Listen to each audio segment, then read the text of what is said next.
Welcome back to the podcast where we ask the question, what makes you happy? My name is Jake Pearson, and our guest today is the author of Sustainable Excellence. We have Terry Tucker from Denver, Colorado, United States. Terry, it is an absolute pleasure to have you. How are you doing?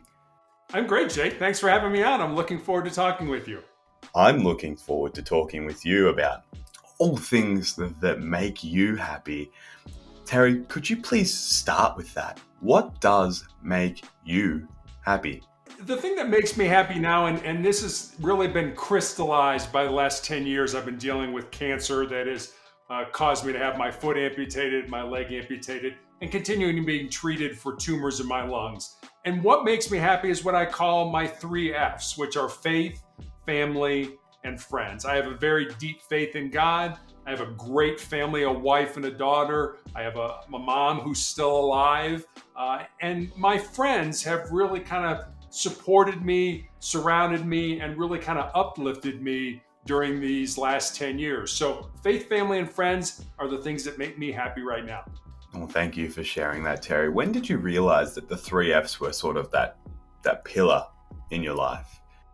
Yeah, I've always had a strong faith in God. And when I found out that I had cancer, people would ask me when they found out I had a faith life, well, you must blame God because you got cancer. And I used to sort of joke with them. I said, no, I don't think God got up on a Tuesday morning, checked his to-do list and said, Terry Tucker, cancer today. I don't think that at all. But I think what God has given me is the ability to get through this. And like I said, then I have a very, very close family with my wife and daughter. And when I had my leg amputated, my doctor wanted to put me on chemotherapy. And I looked at him and said, is it going to save my life? He said, nah, but it might buy you some more time. I said, well, let me go talk it over with my family. So I come home and it's my wife and daughter. And I'm like, okay, here's the deal. My daughter's immediately, all right, we need a family meeting. I'm like, family meeting? There's 3 of us. It's not like we got a board here or something like that. So we all sit around the kitchen table and we talk about me having chemotherapy. And then my daughter's like, well, let's take a vote. How many people want dad to have chemotherapy? And my wife and daughter raised their hand. I'm like, wait a minute, am I getting outvoted for something I don't want to do? But I remember one of my jobs in a former life, so to speak, was I was a police officer. And when we were in the police academy, we had our defensive tactics instructor have us bring a photograph of the people we loved the most to class. And we were to look at that photograph when we were learning to defend ourselves, because he realized that you will fight harder for the people you love than you will fight for yourself. So I took chemotherapy not because I wanted to, but because I love my family more than I love myself. And then finally, friends.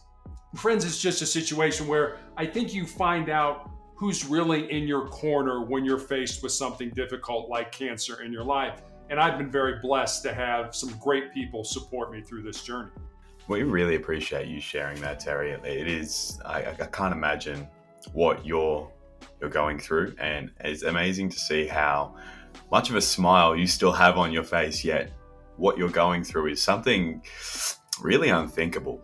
So if someone walked up to you on the street and they were also struggling with cancer, they were going through cancer, and they were feeling really down and really unhappy in their life, what would your advice be to them then and there? My advice would be this. I had a nurse recently ask me what it was like to have my foot amputated and to have my leg amputated. And what I told her was, it has not been easy. I'm still learning how to walk again. But what I would tell this person is, look, cancer can take all your physical faculties, but cancer can't touch your mind, it can't touch your heart, and it can't touch your soul. And Jake, that's who I am. That's who you are. That's who everybody who's listening to us is. And I know we get all excited, when we have cancer and we have to have drugs that, make us lose our hair or throw up or have blotchy skin or whatever. But the bottom line is, this body is not who you are. This body is just a vessel to hold who you are. So spend more time focusing on, working on, developing your heart, your mind, and your soul. And I think you'll get a different perspective on life. Terry, thank you so much for sharing all things that make you happy. We really do appreciate your time today. Well, thanks for having me on, Jake. I appreciate it. Thank you, and best of luck. We hope you kick cancer's ass. Thanks for listening to the podcast. We hope it gives you something to think about on your quest to discover what makes you happy. Make sure to check out whatmakesyouhappypodcast.com to connect with today's guest and follow us on all our social media platforms and to stay up to date at what's happening next at What Makes You Happy. Don't forget to share this episode with a friend, and we'll see you next time.